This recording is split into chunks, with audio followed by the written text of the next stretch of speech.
Hey, salut tout le monde, nouvel épisode dans ta face. Merci encore d'être là puis de m'écouter. Cette semaine, le sujet c'est être connu. Puis je te dirai pas comment être connu parce que visiblement, j'ai pas tous les trucs là parce que ça serait déjà réglé pour moi. Mais je me fais souvent demander comment ça se fait que t'es pas connu. Parce que si tu me suis depuis un bout de temps, ça fait quand même une couple d'années que je fais de l'humour. Genre 11 ans à peu près, ok? Et souvent, elle me fait dire comment ça que t'es pas connu, tu sais. Puis, si tu me connais pas, je vais t'expliquer vite mon parcours. Là. Dans le fond, moi, j'ai commencé à faire des shows. J'avais peut-être 19 ou 20 ans, mais tu sais, dans le temps, il n'y avait rien vraiment. Là. Fait que j'ai fait un show dans l'ouest de Montréal, puis 8 mois après, un autre show. Puis à un moment donné, ça a fermé. Puis moi, j'habitais à Belleuil, puis je connaissais personne, puis rien des soirées d'humour qui roulaient. Fait que pendant un an, j'ai rien fait. À un moment donné, j'ai entendu « Hey, il y a le Saint-Cyboire à Montréal. » Fait que j'étais allé là, j'ai fait un autre show. Puis, ben, c'est ça. Ça a pris peut-être 2 ans avant que je réalise, il y a plein de soirées d'humour, puis je commençais à me faire booker. Mais une fois que j'ai fait le circuit, puis que les gens m'avaient vu, ben, ça a quand même été rapide. Puis, je faisais pas mal toutes les shows qui existaient. Jusqu'au moment où, quand j'ai eu un enfant, ben, à un moment donné, j'ai arrêté, j'ai slacké pas mal, je me suis un peu effacé. Je me suis trouvé une job, puis après, ben, j'ai recommencé une autre fois. Puis, à un moment donné, ben, j'étais écœuré de pas être connu, puis de faire des bars tout le temps. Et j'ai arrêté une autre fois pendant un an. Et arrêter en humour, un an, c'est beaucoup, là, mais arrêter genre 3 mois, si tu t'effaces puis tu te dis pas que tu es en vacances ou que tu te bookes pas puis qu'il se passe rien, c'est long puis tu perds ta place vite parce qu'il y a beaucoup de nouveaux humoristes qui veulent revenir puis faire surface puis des nouveaux qui arrivent, qui sortent de l'école. Fait que tu perds ta place quand même rapidement. Fait que je suis revenu après un an, j'ai regrimpé les échelons de faire des open mic, du rodage, des premières parties à retourner comme invité principal, comme headliner des soirées. Et là, depuis ce temps-là, j'ai pas arrêté, tout va bien, je suis bien content, je fais de l'argent, puis je suis heureux. OK? Ça, c'est mon parcours. Et là, je vais essayer, là, je sais pas, je vais être capable de le faire en 15 minutes, ce podcast-là, là, mais j'ai une couple de points à couvrir et pour te dire un peu comment je pense que ça fonctionne, puis comment tu deviens connu. OK? Visiblement, là, je suis pas connu, puis tu sais, c'est super relatif qui est connu, qui est pas connu.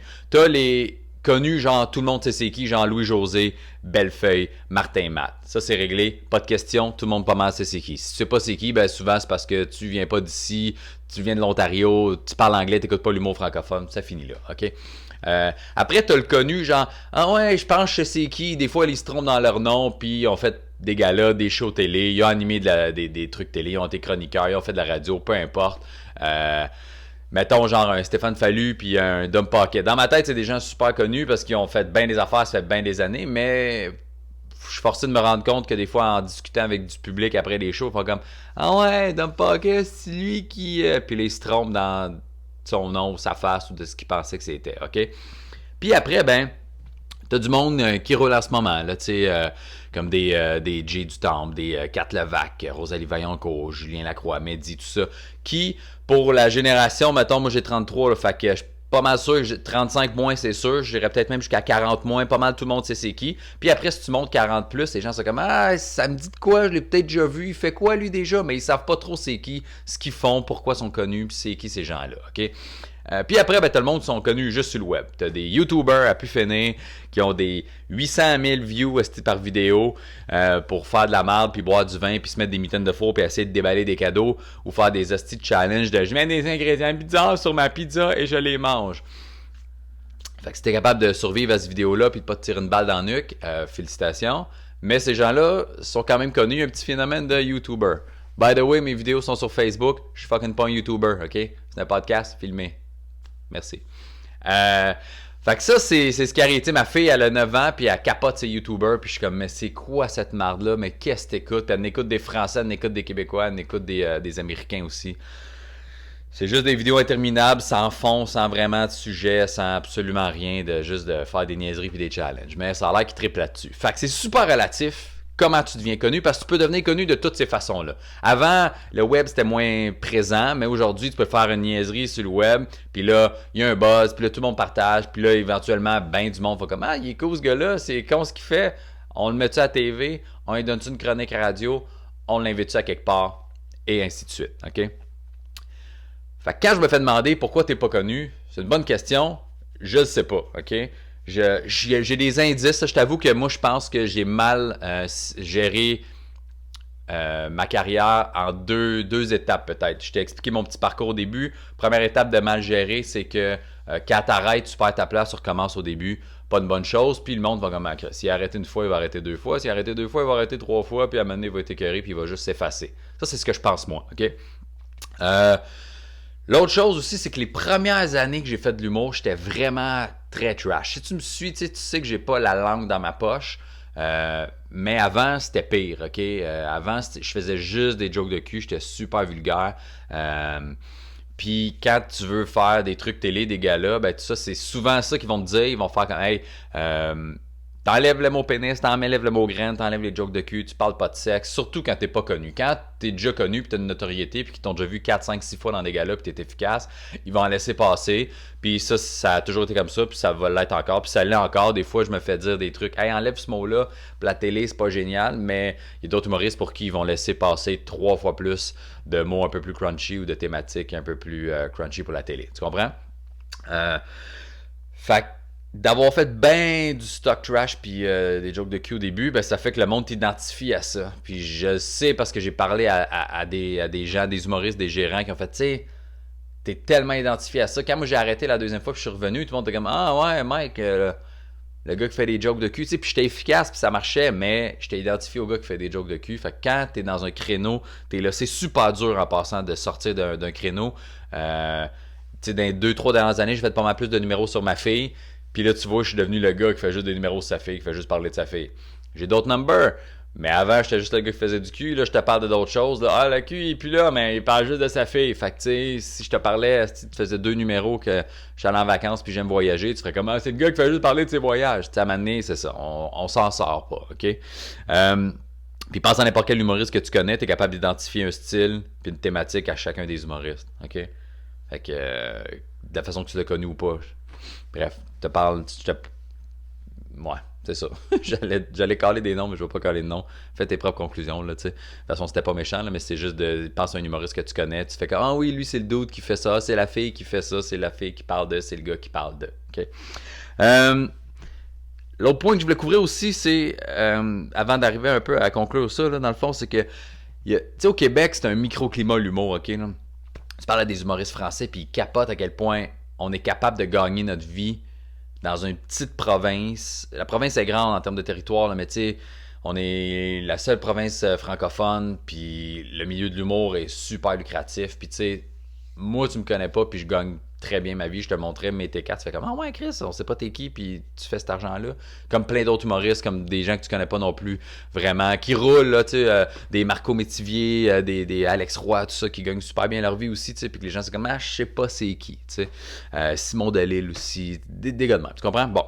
Ce qui arrive aussi, c'est qu'aux États-Unis, mettons, là, le pic de la carrière des humoristes, souvent, c'est qu'ils commencent quand même jeunes, là, puis ils build up leur carrière, puis ils deviennent des sommités dans leur domaine, genre fin trentaine, début quarantaine. Il y a plein d'humoristes aux États-Unis qui sont devenus des rockstars début quarantaine ou fin trentaine. Tandis qu'ici, au Québec, c'est l'inverse. Il y en a, là, genre, Bellefeuille était assez vieux quand il est rentré à l'école de l'humour parce qu'il avait déjà un métier, tout ça. Puis il est super travaillant, puis il est super efficace, fait qu'il est devenu connu vieux. Mais sinon, tu sais, Louis-José est devenu connu super jeune, tu comprends? Fallu aussi, ça fait des années qu'il fait ça fait super longtemps qu'il fait de l'humour. Fait qu'il y en a plein que c'est ça, ils ont connu rapidement, puis c'était réglé, fait qu'ils sont connus jeunes, puis ça continue à monter. Puis là, à l'époque où on vit, c'est encore plus le cas parce que Instagram, puis Facebook, puis le web, c'est exactement ce que le monde cherche. Le monde cherche des buzz. Ils cherchent pas l'expérience, puis le talent tant que ça. Ils vont chercher genre qui en ce moment le monde veut l'écouter, qui les jeunes tripent dessus, qui on peut amener à notre émission de télé, notre émission de radio, qui a déjà 100 000 personnes qui le suivent, puis ça va nous attirer peut-être une clientèle de plus. Fait que je suis pas en train de dire qu'ils sont pas bons, je suis en train de dire qu'on cherche pas tant le talent, on cherche le buzz.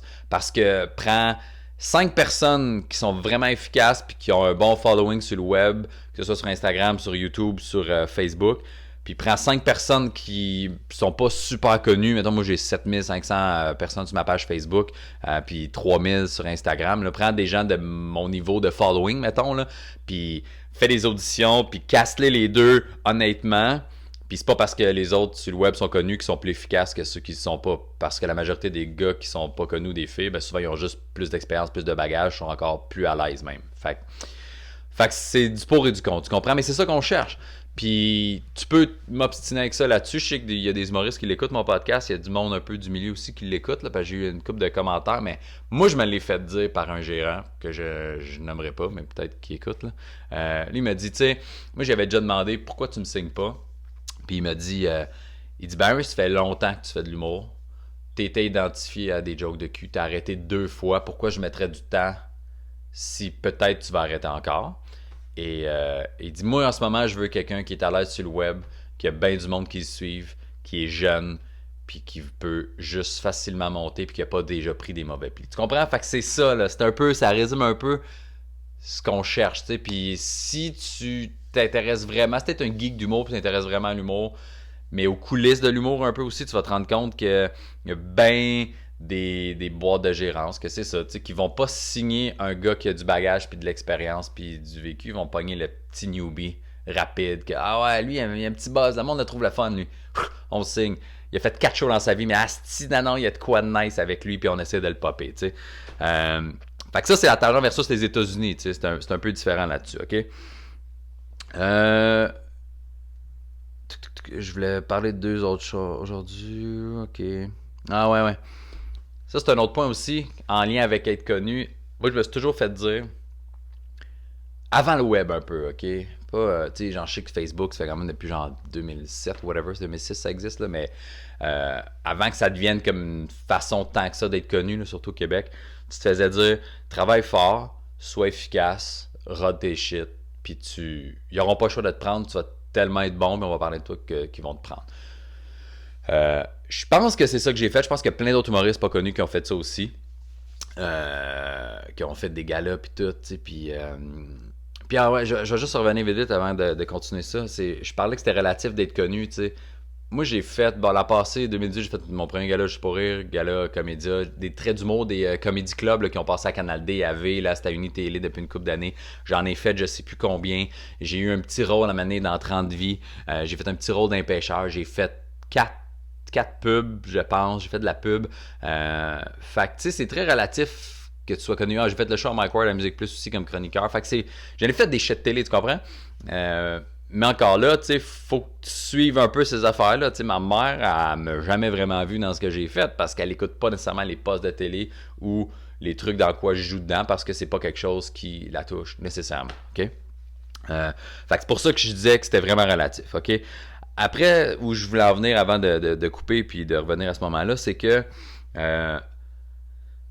tu te faisais dire travaille fort puis ils n'auront pas le choix de te prendre, tu vas être efficace. Puis moi et plein d'autres humoristes pas connus, je pense qu'on a fait ça. Parce que si tu vas, moi j'anime au bordel, là, Comedy Club, si t'es déjà allé voir un show au bordel puis que t'es tombé sur un soir, il n'y avait aucun nom connu, je suis pas mal sûr que t'es sorti avec une Christie de belle soirée. Parce que c'est un des commentaires que je reçois le plus.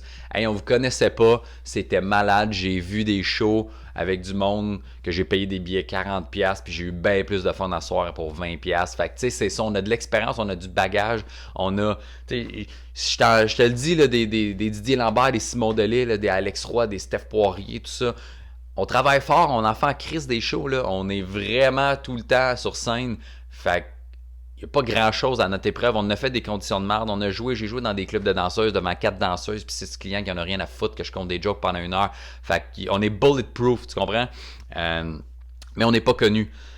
Puis tu te faisais dire ça, travaille fort, ils n'auront pas le choix de te prendre. Ce qui est plus nécessairement vrai parce que là, c'est plus le buzz autour de toi, tu sais, que ce soit web ou si tu as fait un stunt ou peu importe. C'est ça qu'on veut, tu sais.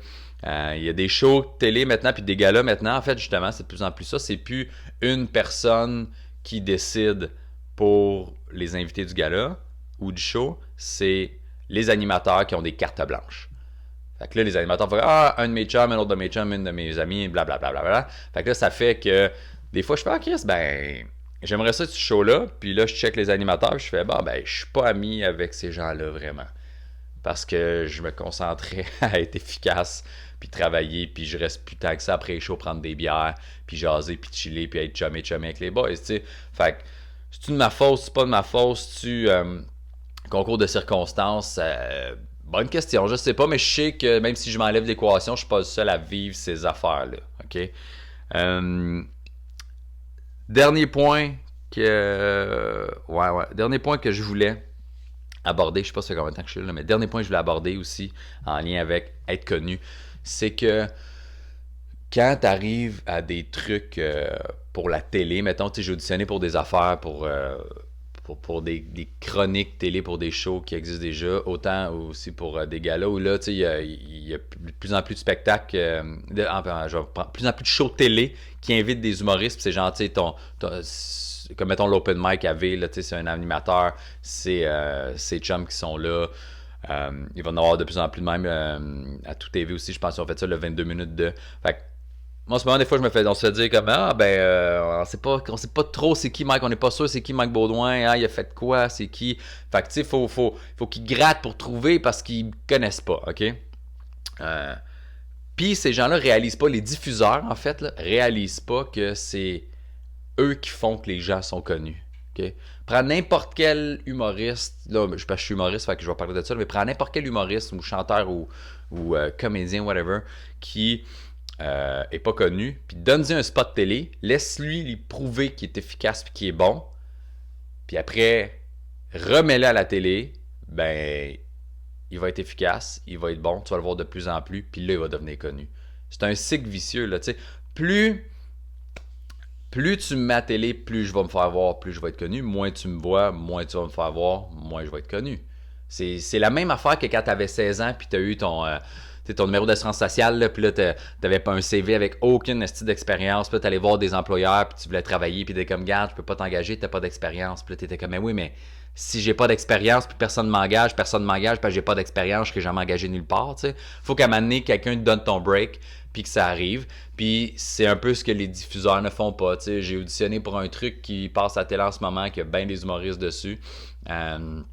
Puis mon audition était super bien, puis je me suis fait dire, le diffuseur ne te connaît pas, fait qu'il veut pas que tu sois sur le show, parce qu'il sait pas t'es qui. Fait que c'est ça, là, faut le donner. C'est pas puis passe à n'importe quel humoriste jeune en ce moment qui roule. Ils ont eu leur premier shot télé, leur premier spot télé, puis les autres ont fait comme si les autres lui donnent une chance, je vais lui donner une chance moi aussi. On va le mettre là, puis on va le mettre là, puis on va le mettre là. Il y a personne que tout le monde y a dit non, mais qui est devenu connu pareil. Là. Je sais pas si tu comprends. Là, c'est un cercle vicieux. C'est juste ça. Là. Fait que donne-moi un spot. Les diffuseurs, donnez des spots aux gens que vous connaissez pas. Faites-leur confiance. Allez-y avec le gars de 33, 34, 35, que peut-être qu'il n'y a pas 100 000 personnes qui suivent sur Instagram et sur Facebook, que tu connais peut-être pas parce qu'il n'y a peut-être pas de temps de buzz, mais ça fait des années qu'il fait des shows. Là. Il a fait des petits trucs radio aussi. Il a eu l'occasion de faire de la pub, de la télé, des chroniques occasionnelles. Donne-y sa chance, puis il va te prouver qu'il est efficace parce qu'on est bulletproof, ok? On est à l'abri des balles, man. On a tout vécu comme condition. On sait à quoi s'attendre, ok? Et c'est pas parce que t'es pas connu que t'es pas efficace. C'est pas en lien l'un envers l'autre. Comme c'est pas parce que t'es connu que t'es efficace puis que t'es meilleur qu'un autre, tu sais. Fait que c'était ça cette semaine. C'était pas. J'ai pas essayé d'être si punché et si drôle, là, by the way. C'est un thème qui m'intéresse vraiment. Puis j'avais envie de vous décortiquer ma façon de le voir, tu sais. Fait que c'est ça. J'espère que vous avez apprécié le thème. J'ai encore reçu des messages de sujets pour les prochaines semaines. Fait que sentez-vous libre de m'en écrire. Je vais choisir ceux que je veux, ceux qui m'intéressent le plus et que j'ai plus de facilité à jaser de ça. Merci. Partage ça si tu veux. Aussi, là, il est sur YouTube. Là, je mets souvent des petites bandes annonces sur mon Facebook, mon Instagram. Si tu veux me suivre sur Facebook, Instagram, c'est toujours apprécié. Ça va m'aider à devenir connu. Hein? Mike Baudouin, Baudouin, humoriste pour mon Instagram. Puis mon Facebook, Mike Baudouin. C'est direct là-dessus. Je mets du contenu différent là, sur YouTube. Puis sur iTunes, c'est des podcasts. Puis quelques vidéos de show. Mais sur mon Instagram, je mets bien du crowd work. Je mets des petites niaiseries avec ma fille aussi. Pas mal de stories. Puis de petits trucs plus personnels. Puis Facebook, c'est des shows. Puis de la promo. Puis de la pub de quand je suis en spectacle. Fait que c'est pas mal ça. Merci beaucoup encore d'avoir écouté. On se voit la semaine prochaine avec un autre sujet. Merci. Bonne journée. Attention, déneige ton char là, parce que c'est tout le monde qui reçoit dans la face. Commence à neiger encore. Là. Alright. Ciao.